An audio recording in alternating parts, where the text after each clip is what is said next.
management of change, I feel like we all have a little bit of a love-hate relationship with management of change. We love the idea of it, but we hate the actual implementation because things are falling through the cracks and it's really hard to track. Well, today I'm going to show you how to use Smartsheet Control Center to change the game on management of change. That was a little weird. I'm Emily Love. I am the founder and principal consultant of Workflow Pro, and I'm going to talk you through this whole new and improved MOC process that I have not seen anybody master. So this MOC process will start with an intake form. You're going to put the title of your change, the type of change, who initiated the change, yada, yada, yada. Fill out a bunch of things. We can totally customize this form.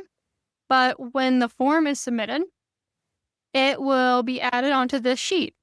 And what Control Center in Smartsheet is going to do is it's going to take the details from your form submission and it will auto-populate a template with all of these details. So I would assume you'd want probably a template for, aka a blueprint is what it's called in Smartsheet Control Center.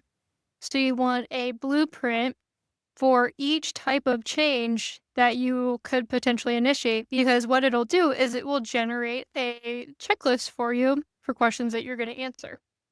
So Control Center is creating, for example, it's going to create a blueprint for the personnel change here, and it's automatically going to fill out that template with the specific details of this change. And you might not think this is like the most amazing thing ever. But really what's amazing about it is it's creating that template for you, auto-filling it out, but then it's also linking to a portfolio view. So not only will you be able to drill into the details on this very specific MOC, but you'll also have an executive bird's eye view of all the changes happening across your whole organization, and you will be able to see all the details and different metrics related to this. Again, from a bird's eye view, and Control Center is helping you automatically set up that linking between your actual MOC and your portfolio level view. So let's go into an example here. I'm going to backtrack a little bit. So let's look at a few different examples. So here would be my different folders for the different types of MOC changes. And again, this is just a file structure thing. So here is an environmental change, an environmental MOC.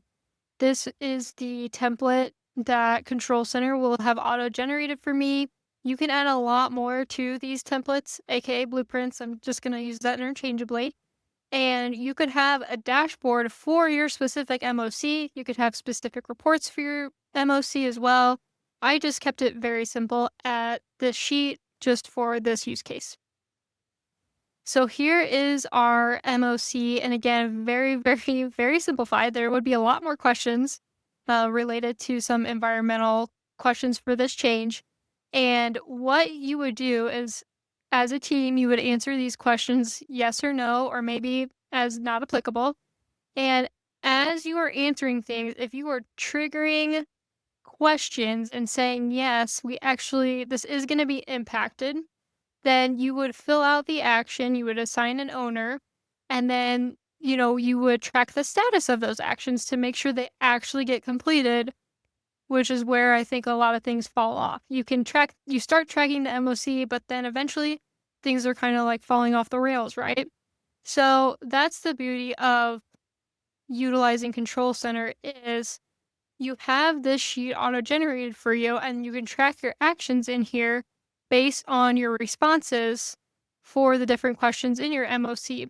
And again, your templates would change based on the type of MOC. So maybe you have a process-related MOC or a personnel change.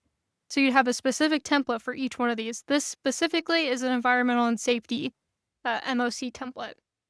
And you might be thinking, okay, well, I can do this in a spreadsheet. But the difference between this and a spreadsheet is with spreadsheets, which I have seen used for the MOC process, but that is kind of where actions go to die, in my opinion, because you're following that trail of breadcrumbs to find where that MOC is living. Okay, where are my actions at? Okay, I think they're in this sheet, but is this the latest version of the sheet? Yada, yada, yada. So with Smartsheet, your actions are still across different sheets, but we can pull a report that pulls all of the actions assigned to the owner. So you can have one report that filters by whoever is currently logged in. If they're the owner, then they can see all of their actions across, 20 MOCs just in one place, which is the beauty of this. Then we also have some dates we might want to track. So what date was this action assigned? Maybe we also want to add in a due date. When should this action be completed by? When was it actually completed? And then we can kind of track when things are overdue, when we can also track the average days to get things done, etc. So that's really the beauty of this. And on the MOC level as well, if we want to add an update, we can see, oh, I updated this 3 hours ago.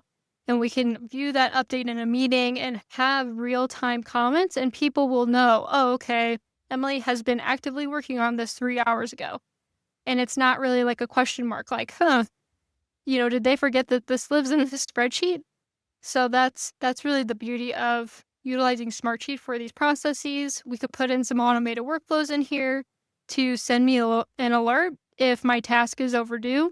So again, there's so much potential with using Control Center and Smartsheet for the MOC process.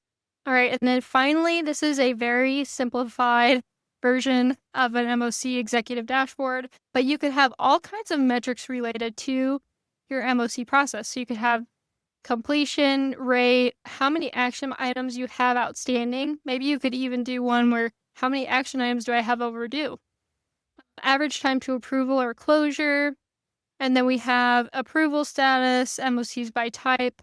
And then if I just move my little head around, this report is pulling all the MOCs across all the different MOC sheets and pulling them in this report where we can see MOC action items that haven't been completed yet. And you can actually click into here, see exactly where this task is coming from. You could actually click into the sheet if you wanted to and drill down directly to it, which is, I just love that feature. If you didn't ever want to go in the sheet, you could just mark your actions as complete directly from this report and then click save, and that will automatically update the sheet.